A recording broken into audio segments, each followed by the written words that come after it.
Great. So I think we're going to get started here with the Edge Impulse and Particle webinar.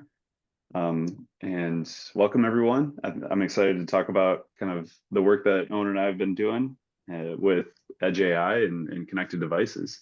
So feel free to drop any questions in the chat. We have Colleen and our marketing team that will try to answer them as quickly as possible. And if not, we can try to address them at the end. But I should introduce myself. I'm Eric, and thanks for having me today. I'm on the new business engineering team here at Particle, and I'm going to talk a bit about developing Edge AI applications on the Particle platform, along with Edge Impulse. Owen, you want to introduce yourself there? Yep. Thanks, Eric. I'm Owen Jordan. I'm working for Edge Impulse as a developer relations engineer, and I'm going to give you a brief overview of Edge AI, what Edge Impulse is, and why you might want to use that in your industrial IoT projects. Thanks, Eric. Yeah. So I kind of want to introduce IoT as an industry. I think IoT as an industry is a little unique in that it exists mostly as like a helper to other industries. It should really play a supporting role. IoT, I think if done right, can unlock efficiencies, provide critical insight in nearly any industrial setting. I believe that IoT should never really be the thing that's being sold in a product. Instead, I believe it should enhance the user experience for a product that doesn't lean on buzzwords and just works no matter what the mechanism used to enable it is.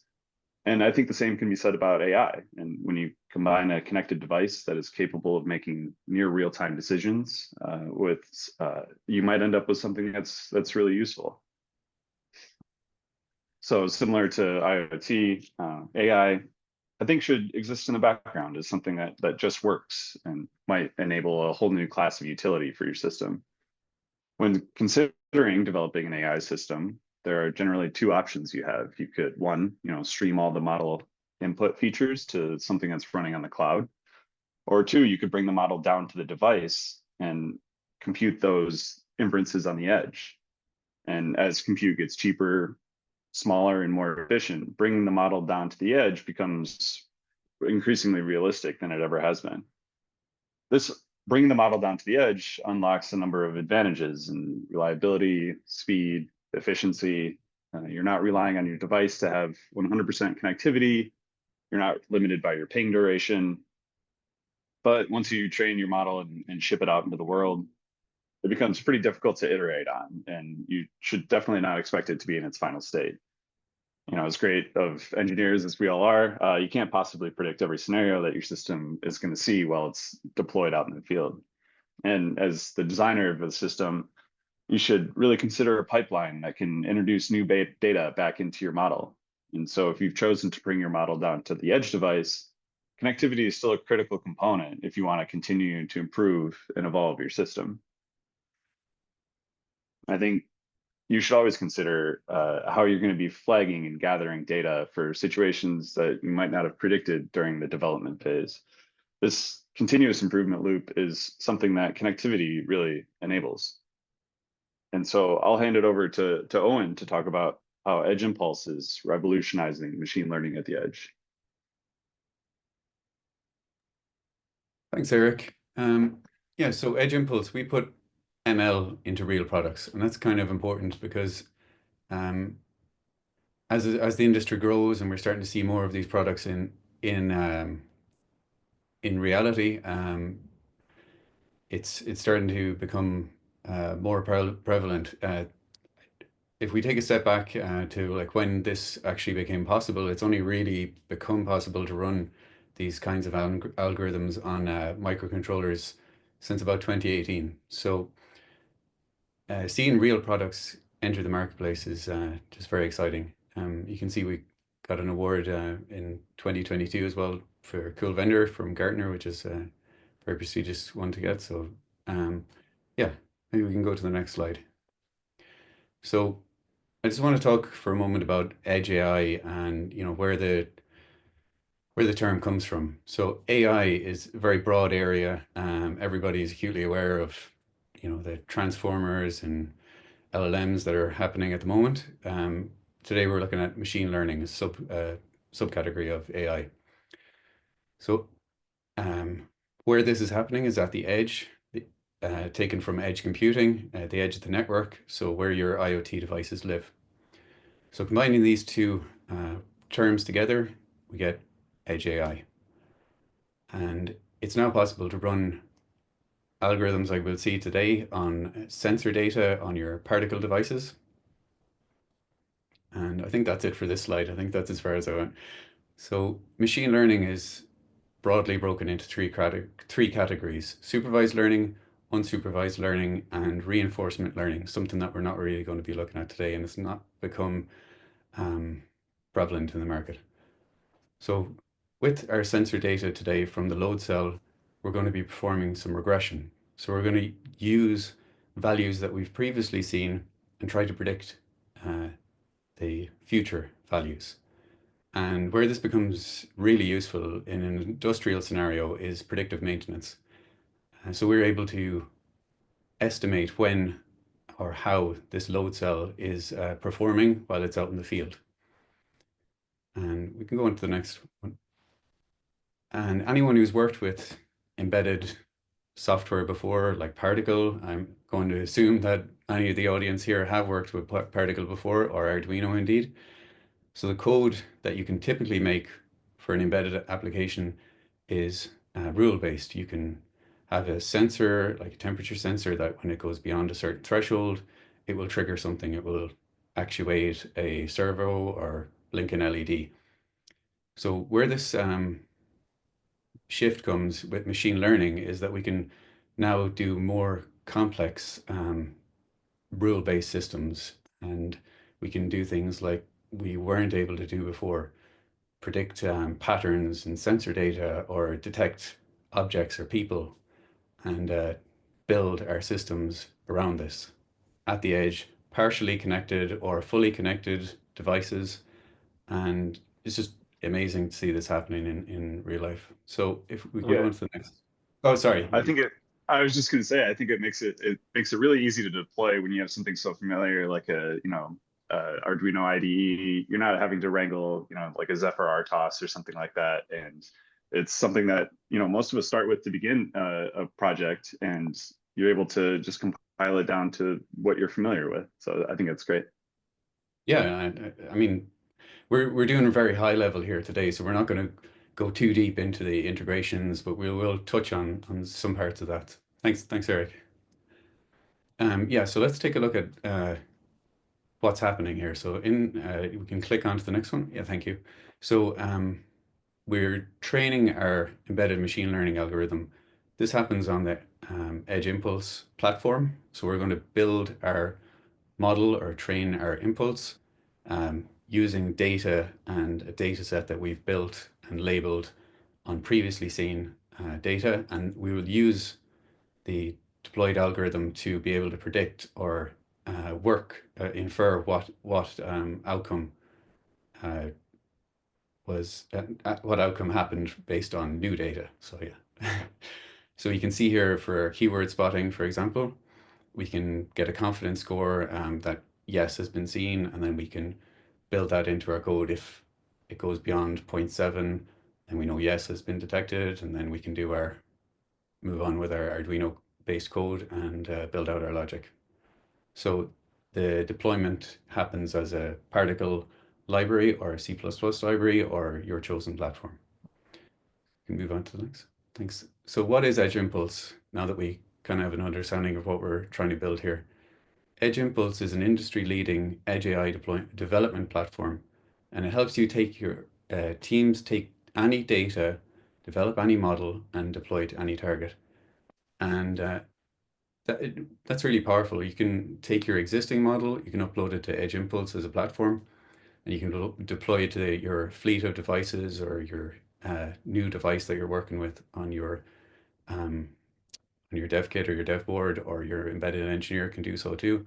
So it's really a platform where you can collaborate and work across teams. And we're going to see that today. I've got my Muon here in the corner, and Eric has his Muon on his table, and we're going to be able to deploy to these. We're going to be able to build, train, and deploy together in a collaborative way without any kind of obstruction or difficulty. So let's get to the next slide. So again, this gives you the ability to unlock massive value for your industry and work with your data-driven engineering. So we're able to do this. In this scenario, it's going to be about predictive maintenance, about preventing your load cells from giving inaccurate readings and being able to apply corrections to that data, and also being able to alert on when we need to replace them. So the benefits of Edge AI, it's a very easy acronym to remember it by. It's BLERP, so bandwidth, latency, efficiency, reliability, and privacy. And all of these things are major concerns when you're working on an IoT project.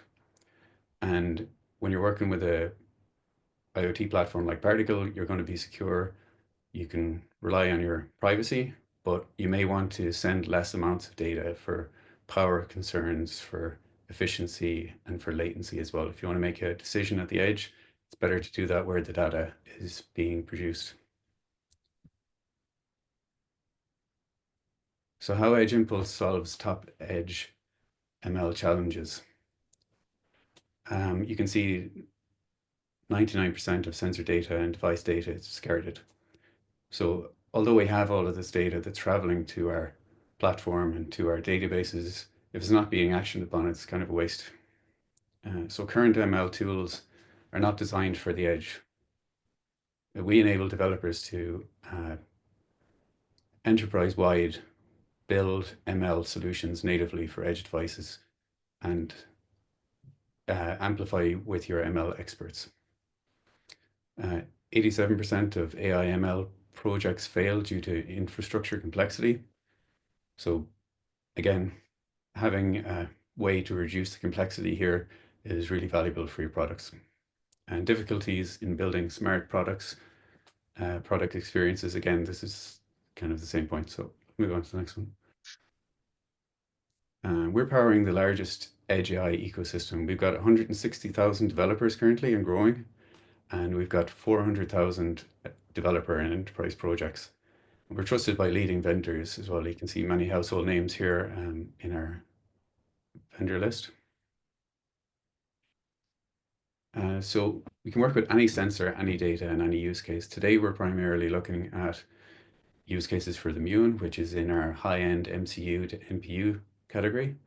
But we can also work with boron and lower level devices as well. I think the photon as well works for use cases like, I think we have a keyword spotting one, and we have some anomaly detection use cases, and we're going to link to those later in the recording. Okay. Yeah, and I think that becomes really powerful, especially when you're developing connected devices. You don't have to stream all that data back to the cloud to make some sort of inference. It's real time, it's on the device, the latency is low. That becomes really powerful.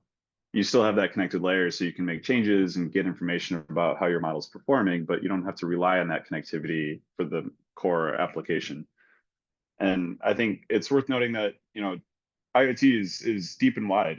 There's a lot to consider when developing a connected device. There's a lot more to it than just making your first network request with an ESP32. Knowing that your device gets shipped off into like a remote corner of the world in the hands of some strange user who may not be very technical, it becomes a very daunting task to design in and think about all the mechanisms that allow for your reliable and accurate communication that your product might require. So for example, let's say you'll need to update the firmware remotely. You'll need to provision the device, whether you're using Wi-Fi or cellular. You'll need to monitor the device's uptime, the device's signal strength. You'll need to ensure that your messages are being delivered. All of this while maintaining security best practices. And that's not even to mention FCC certification and cellular certification, which if you've been through that pain before, there's a lot. This all results in a lot of upfront development time and can be kind of considered table stakes. They're features that all IoT and connected device companies have to contend with before even shipping their device. And so once you put all those together and you consider all the things that your device will have to do, you end up with a whole host of different services. You might, for example, use AWS for your database, maybe HiveMQ for your message broker, or for your SIM provider, and maybe a few more services patched in there. You can definitely pull this off. A lot of companies do, but as a result, maybe your engineers end up spending more time logging into different dashboards than actually focusing on building your product and getting it into users' hands as quickly as possible. Yeah, and Eric, I don't want to interrupt you here, but I think it's really an important point. Of course, you can roll your own. You can roll your own IoT platform. You can roll your own embedded ML platform. But yeah, the value that you get from doing that is not worth the trade-off. And there's many areas that you're not going to be able to do to roll your own as well. I mean, yeah, yeah. Yeah, Thanks. exactly. And it's something that people have solved before, so it's been done, it's been tested, but having to reinvent the wheel is never a good use of anyone's time.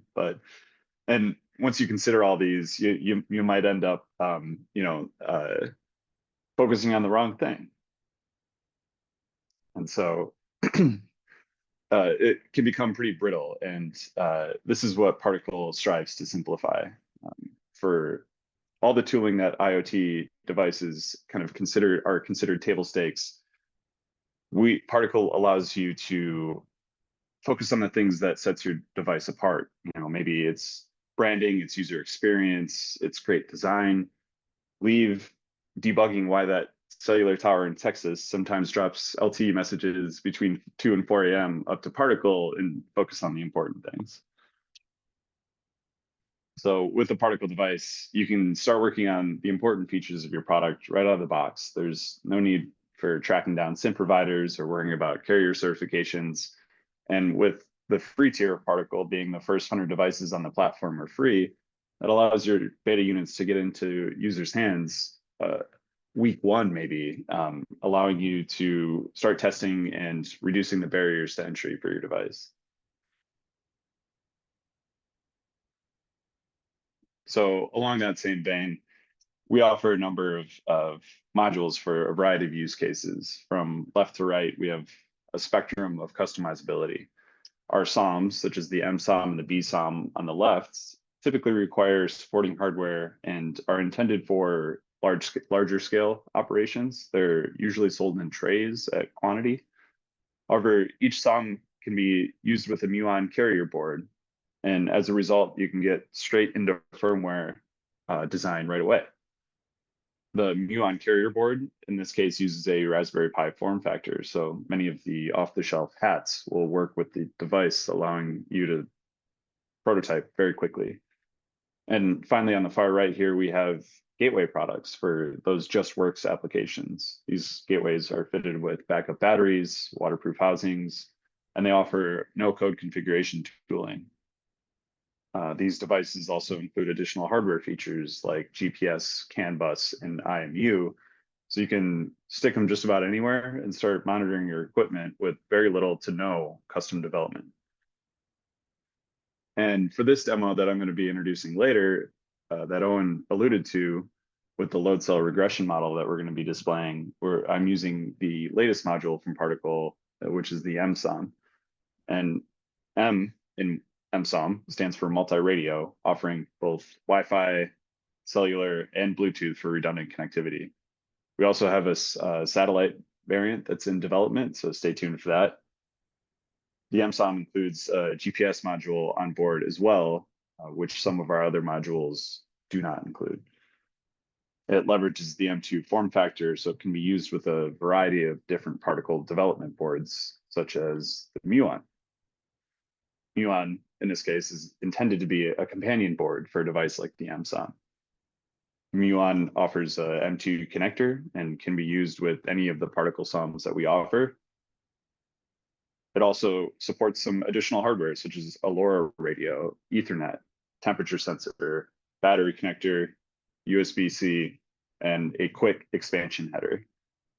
So in my opinion, the Muon plus an M-SoM makes for a really powerful entry into connected device development, because you can purchase it off the shelf, start connecting pre-designed sensor modules from Adafruit or SparkFun, and start developing right away.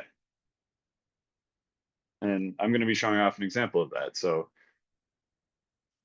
I'm going to talk about how easy it is to get started developing Edge AI products on the Particle platform.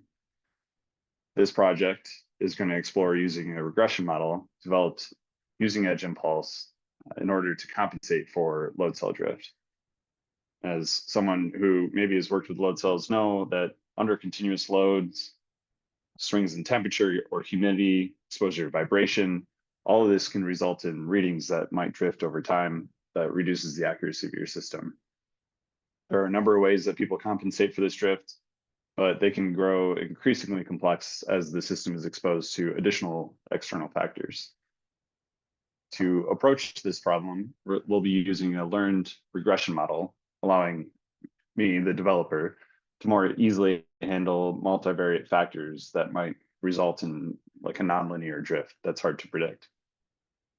In addition, the edge impulse model can be continuously improved upon as the system is exposed to additional environmental factors. And as shown in the picture here, I'll be using a Muon with a M404 connected to an ADC module that I purchased from Adafruit. So the first step in this process was obviously to collect the training data. I'm showing here the output of a simple Node.js script that I wrote that's responsible for receiving the data from the serial port and dumping it into a local CSV file on my computer. This is paired with a data acquisition firmware that I wrote that is responsible for reading the sensor information and sending it over the serial port to that Node.js script that's running. So here I'm going to be recording the time since last tear, the time since I've last torn the scale, the raw scale readings, the calculated weight of the system, and the error. For this application, we'll be using the error, which is derived from the known weight applied to the system, as what our regression model is going to try to predict. So the regression model will be trained to estimate the current error at any given time of the load cell, and we can subtract that from the calculated weight reading and get a more realistic view of our system's sensor readings. So once I had all of those CSV files locally on my computer, I was able to use the Edge Impulse CSV wizard to upload that data set. And so here I'm showing a quick example of walking through that upload process. I'm telling the tool that it's time series data and that we should use the time sense tear as the timestamp. And I can override any discrepancies in the data acquisition. And here I'm going to be pointing to the raw error as the label of our system. And so I'll be using the trailing 10 seconds of raw error that were calculated with the known weight as the label for the regression model to try to predict. And so now I can hand it over to Owen to talk about the regression model in a little more detail. Yeah, sure. Thanks, Eric. Yeah. I don't want to spend too long on this now because I think the real value is in seeing your code in action. I think just play the, see what I've got here. Oh, okay, you've got slides there. Thanks.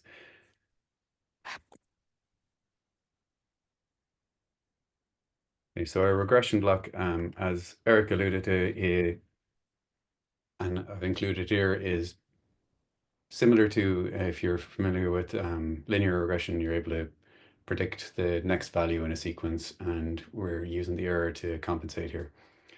So once, as Eric has collected his data with our CSV wizard, is excellent place to start with. If you have a sample of data, in an Excel sheet that you want to upload to our platform, you can work with that. If you want to work with us in a Python notebook, you can do that. If you want to integrate with us and upload directly from a device in the field, or there's many ways, and it's all API driven as well. So every area of the product that we're going to show today, our platform, and indeed the particle platform as well, is driven by APIs. So you can integrate us into your MLOps workflow. So the regression block is going to predict, we're going to label data, we're going to collect data, we're going to give it numeric labels. So here we're giving it numeric labels rather than cat, dog, keyword, and we're going to upload that to our platform. And once it's uploaded to your Edge Impulse project, which by the way, you get 2 free private projects, and you can have as many as you want public projects as well. So you can work on your IP if you want in in private as you evaluate the platform. And when you're working with a small amount of data or you're starting to proof of concept things, it's you're not going to hit limitations. But once you do start to hit limitations, or if you do start, if you want to bring it to the enterprise and bring your product to market, you can engage with us on our forum or indeed through our sales channels. So here we're building our data set, which is the first step. Eric has uploaded his CSV to our project, and we're going to get an alert here that will show us how much data has been set for training and validation. And if you upload everything as training, we'll give you a warning and we'll advise that you split it into 80-20, and that 20% will be reserved to test how well your model is truly performing at the very end. So we can move on to the next step. So now we're building our impulse. We're going to create an impulse, and you can see it's a very intuitive interface here. And we'll walk through this again. I just want to give you a high level of what we're going to be doing when we hit the platform. So you can see we've got our time series data. We've got our processing block, which uses digital signal processing. And every area of it that you see here on the screen, we have experts that develop novel algorithms for digital signal processing and for machine learning as well, or embedded ML engineers. And when you upload data to our platform, we'll guide you through that. You'll see very user-friendly and well explained blocks for your digital signal processing, and we'll star next to what block we believe works well with your data. And again, that's the same for our machine learning learn blocks. So building our impulse, we're going to add our digital signal processing block, and we're going to add our regression model block. The digital signal processing one is raw data, and then we move on to the, we want to train our, sorry, we can just go back one step.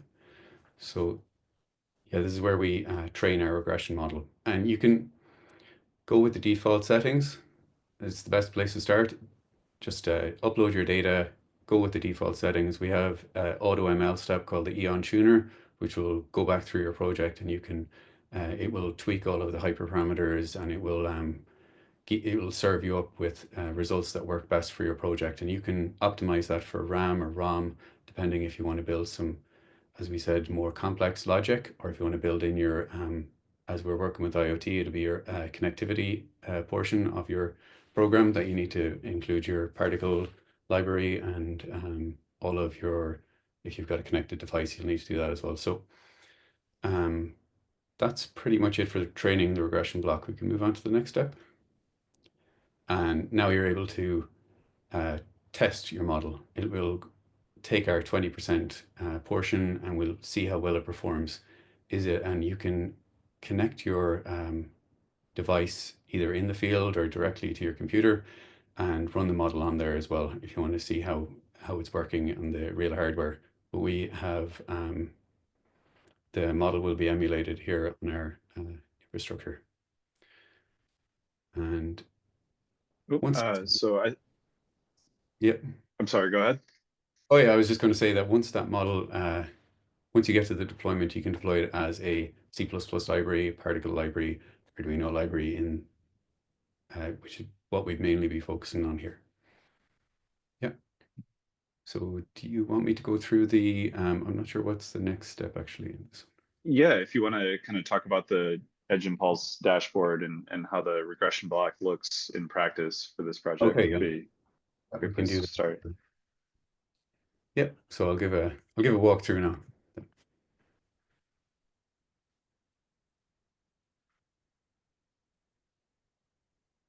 And I think it'll be really, it's really good to see the graphs and the data flowing as well as you showed on the particle platform. So we're going to get there very shortly. So I'm just going to share my screen.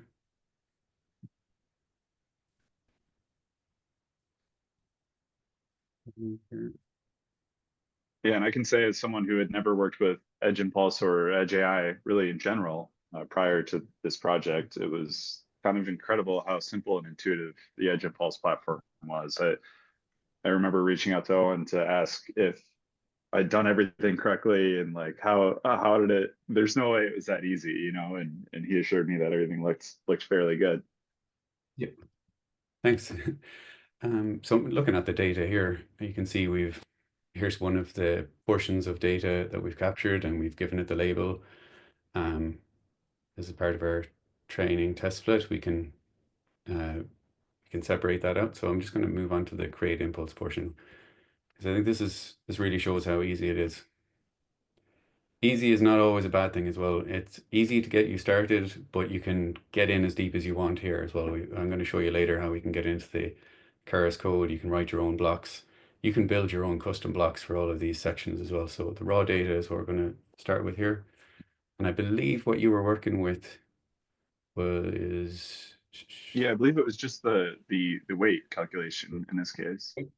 yeah, you can start out by just using the weight and you can see how well your model performs. And I think you were saying that the temperature and weight turned out to be what worked well for the predictive maintenance scenario. Yeah. And actually, I encourage you to read Eric's project because it's really well written up. We can link it in the description for afterwards. So our regression model here, we can see that it's recommended. We've got a star next to it because that's what works with the data here. Learns patterns from your data and can apply these patterns to new data. So we're going to try and predict what the next value is and work out error. I'm going to add that. That's pretty much it. We go on to the next step and you can, again, just go with the default, train your model. This is your, sorry, train your digital signal processing algorithm. And we can see here how much RAM your algorithm is going to be using and how much processing time it takes to run that digital signal processing. Here, we've got metrics that show how well our model is performing, our regression model in this case, and we can configure here how many epochs or training cycles we want to go through to get our model to work as well as possible. We've got default settings here that we're going to go with, but you can get in as deep as you want. You can work with your embedded, with your ML engineers, and you can tweak any of these values. You can switch over to expert mode and you can get into the Keras. They can create their own blocks as well, as I said, and you can build that as a Docker container and upload it to the platform. Here we're looking at this is the enterprise version as well. So we're able to upload custom blocks. We're able to, once we've finished and saved our changes here as well, I'm going to switch back here and we can come back to the Eon tuner and it will go down through all of our hyperparameters, configure them and give us an array of results. So our live classification here, we can pull one of our sample data, one of our portions of the sample data that we've reserved, and we can load that sample and it'll give us the results here. We can see how well it's working. Lower is better, and we can see the results in the raw data here. So deployment is where this is where the magic happens. This is where we can build the particle library. We can use our Eon compiler, and I know we spoke briefly about rolling your own. If you roll your own, you're not going to get the Eon compiler, which enables you to be able to deploy your algorithm with 58% less ROM usage. So that's great for IoT. We've got more space to work with our connectivity and our application code. We hit build, and it's really seamless and quick process that happens on our server side, and the result will be your particle binary. Typically, there's a video as well that will guide you through how to deploy that, how to set it up in your IDE. And that's your algorithm baked into a library that you're familiar with, your particle library. Just pull that into your IDE. I'm going to hand back to you, Eric. Yeah, absolutely. Thanks, On. And so I can talk about how I pulled that library that I downloaded directly from Edge Impulse into my inference code and how it's running on my desktop here. Let's see. Owen, do you mind if I take over the screen share here? Yeah, I've done something. Oh, What have no. I done? Yeah, this was happening earlier as well. It's typical for a demo, right? Okay.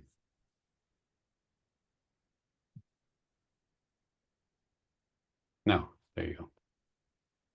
Yeah, Scott, I see your question here. I recommend checking out the blog post that will be linked here towards the end. If I have time, I can try to pull it up but the blog post has some real world accuracy plots that I can show.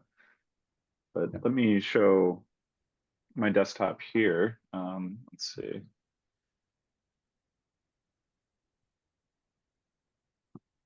All right, so as Owen said, downloading the particle library from EdgeImpulse is really straightforward. I just had to make a few changes in my case in order to pull in the sensor driver code from my data acquisition firmware project. And then all I had to change really is start filling a features buffer with my raw scale readings weight value. And then I simply just pass that buffer into the run classifier function that's generated by EdgeImpulse and is hosting and using the regression model that was generated. And really, if all goes well, then I'm able to compensate my value with the error that the regression model estimated, and I'm able to format that data and publish it off to Particle. And so here I'm publishing on the traditional event stream that Particle provides.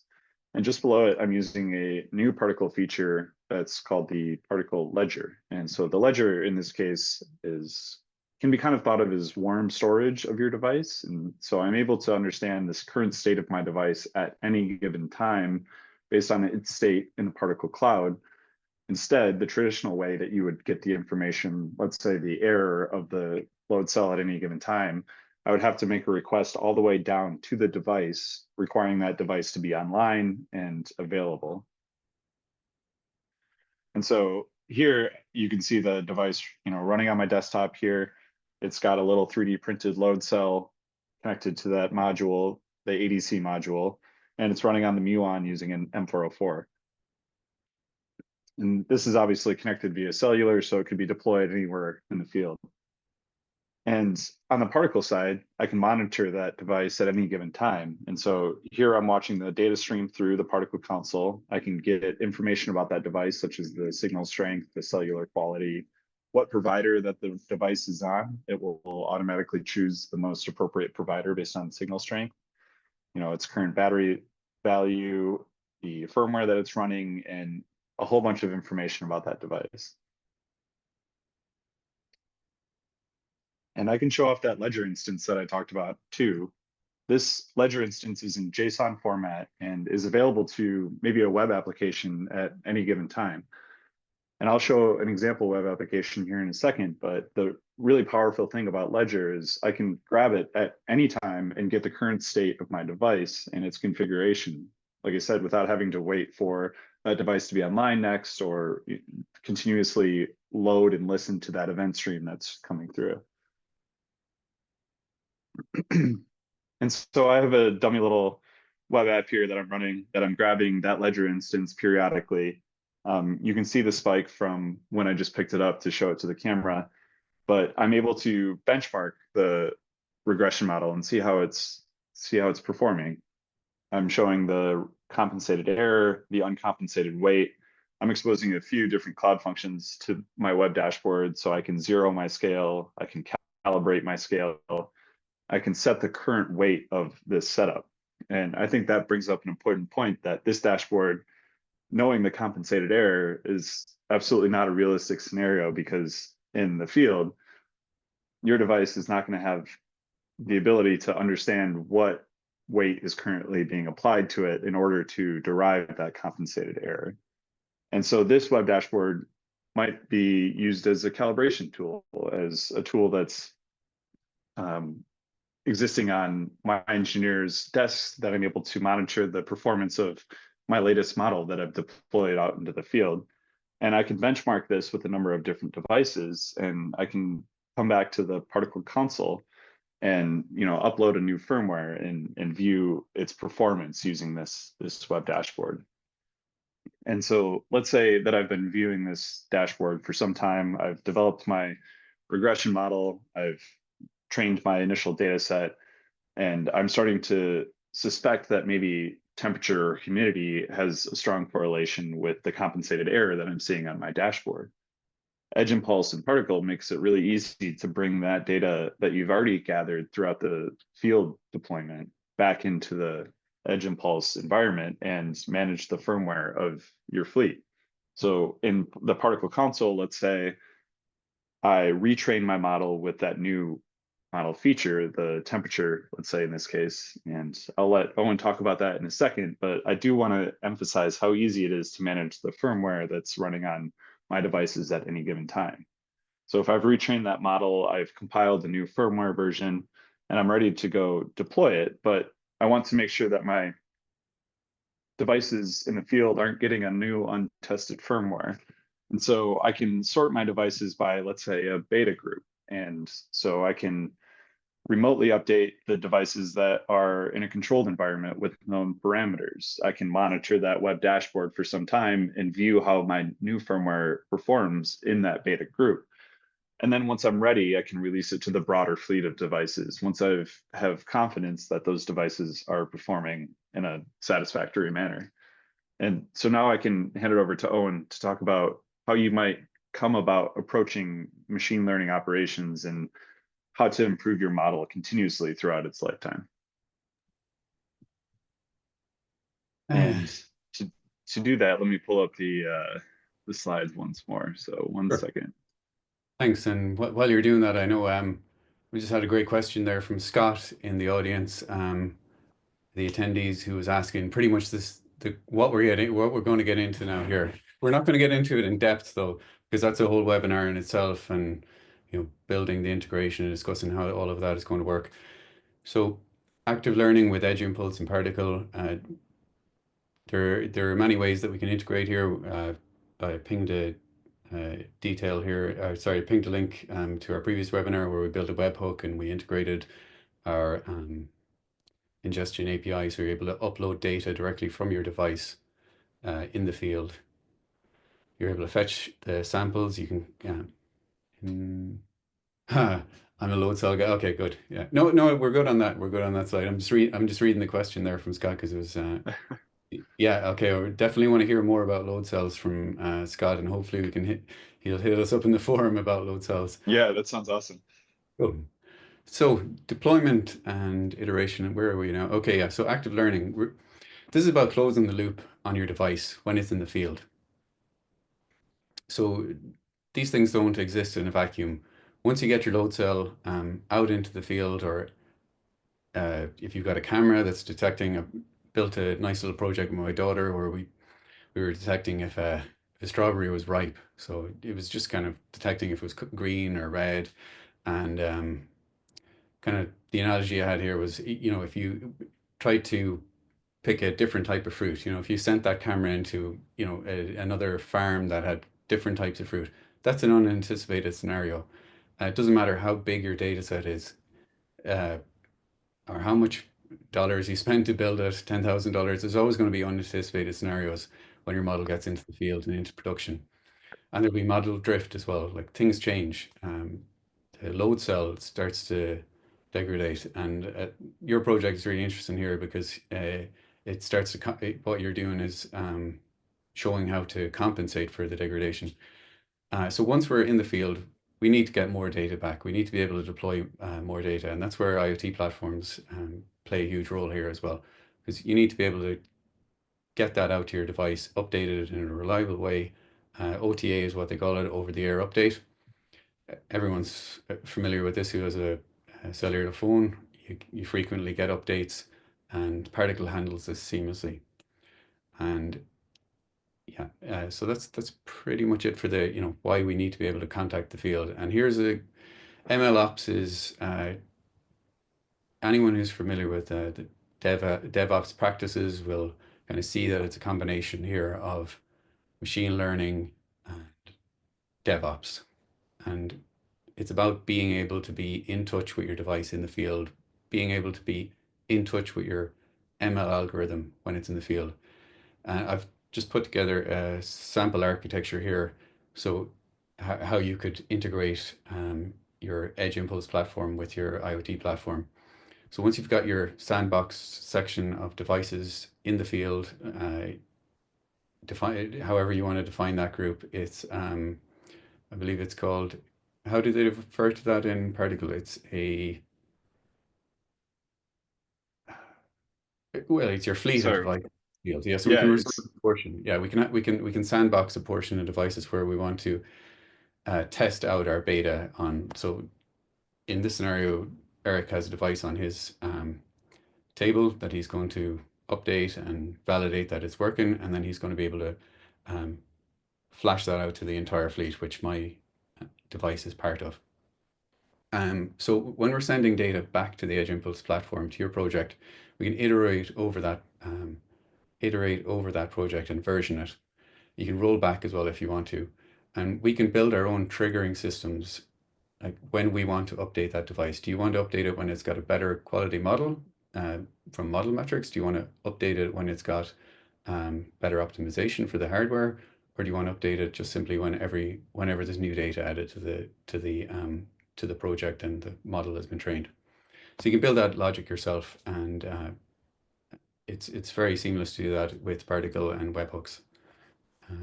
So that's pretty much it that I wanted to show for the closing the loop on the device when it's in the field.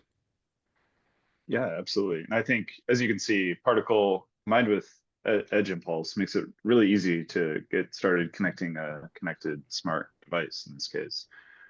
With the edge impulse integration, you can make your devices increasingly sophisticated, and particle makes it easy to route your data where it needs to go, including back into the training data set hosted by edge impulse. The ship it and forget it era of firmware, I think, is well over, and hardware devices should be treated similar to web applications do today, where they're in a continuous state of improvement and deployment. And Edge Impulse makes it really easy to keep your machine learning models up to date with the latest information, and Particle makes it really easy to get that information where it needs to go. So I can take a look at some of the questions here. It looks like I can pull open the web page, which is the best place to follow along for the Muon development. I believe we're still quoting that it's going to be shipping here shortly. So keep an eye on this page, and you'll be able to see when you can get your hands on a Muon yourself. And the Muon in this case was paired with the M404 device, which is for the North American region, but we support additional regions as well.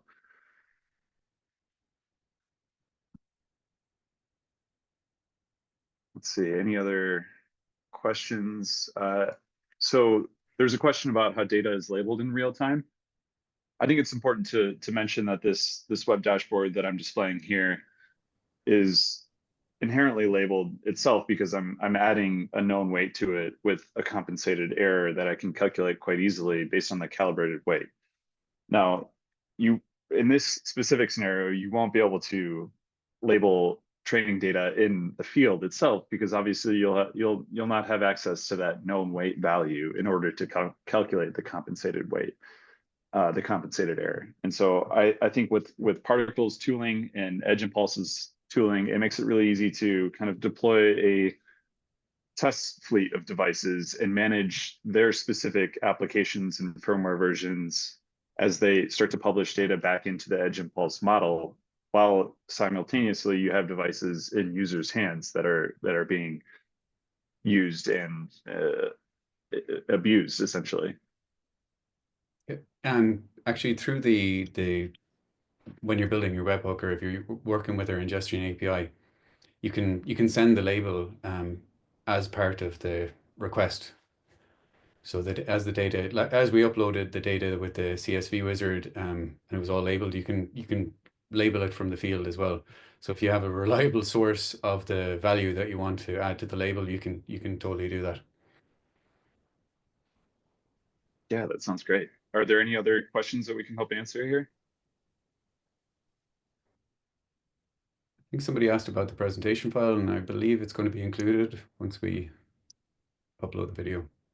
Yeah, we'll publish all these assets to I think I'll let Colleen or someone manage the deployment of all the assets and presentation files and information that we covered today. Yeah, and I think it's worth giving a call out for Embedded World as well. I know we're kind of coming to the end. Is it okay if we tell people where they can reach us? Yeah, So yeah, we're Particle and Edge Impulse will be both at Nuremberg Messe in Embedded World, and we'll be in Hall 4, booth 4505. And I know that we both of our forums as well. Eric and I are both active on our forums, so if you have any questions for us, you can hit us up in our forums, and the links will be included in the video. Yeah, absolutely. And I just saw a question about what resources are available for hobbyists. I think it's worth confirming that everything that I've shown here today was done on the free tier of both Edge Impulse and Particle. And I know Edge Impulse as well as Particle have fairly generous free tiers that allow you to get started and really even shipping devices, starting to make money on them, today. Yeah, thanks. Yeah, we're both developer relations engineers. We work with our community. We're here to help you. This is this is how you can get started on our platform. You can start to build your proof of concept. When you start to make when you start to want to bring your product to market, that's good news for everybody. We're able to work with you as well and scale up your solution. And our sales team is more than happy to work with you on that as well. But free tier for anyone who's hobbyist, totally fine. Anyone who's in the students, anyone who's a student or pursuing a PhD, contact us. If you're getting to resource limitations, we're always happy to work with students and startups, and yeah, we're here to help. Yeah, absolutely. And I noticed there's a question about device OS compatibility. I believe the Edge Impulse library compiles out to a predefined device OS, but you shouldn't have any problem upgrading that version. I believe I don't have a floor of device OS that it's compatible with, but let me double check my product here. This sample code that I've been running and showing on screen has been running device OS 6.2. And so I believe 6.2, there's probably a number of older device OS versions that work well with Edge Impulse. I'm not sure if it's going to run on much older hardware than what I'm showing off today, but I think the Photon 2 is a great starting point. It's a cheap barrier to entry to Edge Impulse libraries and combining them with Particle. Yeah, I think the Photon 2 retails about $20, doesn't it? Yeah, it may even be cheaper, but it's a great entry point into the Particle platform, and it's plenty capable to run Edge Impulse inference code. And I believe it does work on the boron as well and the argon, from memory, but I could be wrong. But I know like we have people on our forum who managed to get Edge Impulse running on Arduino Unos. Uh, Hmm.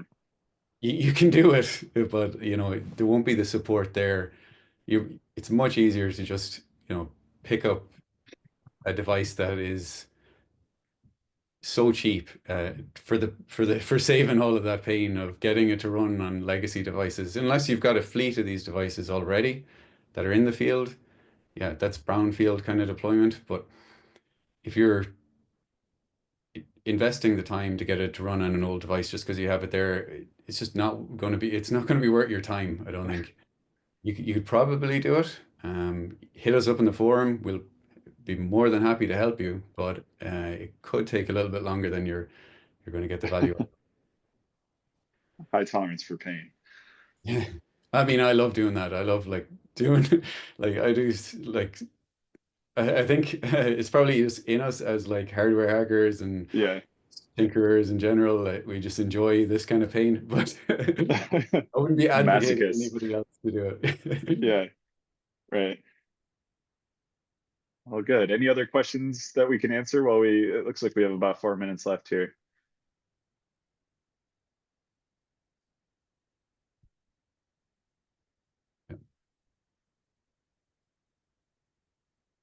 Yeah. So yeah, thanks so much everybody for having us here, and especially thanks to Particle for inviting us to speak today.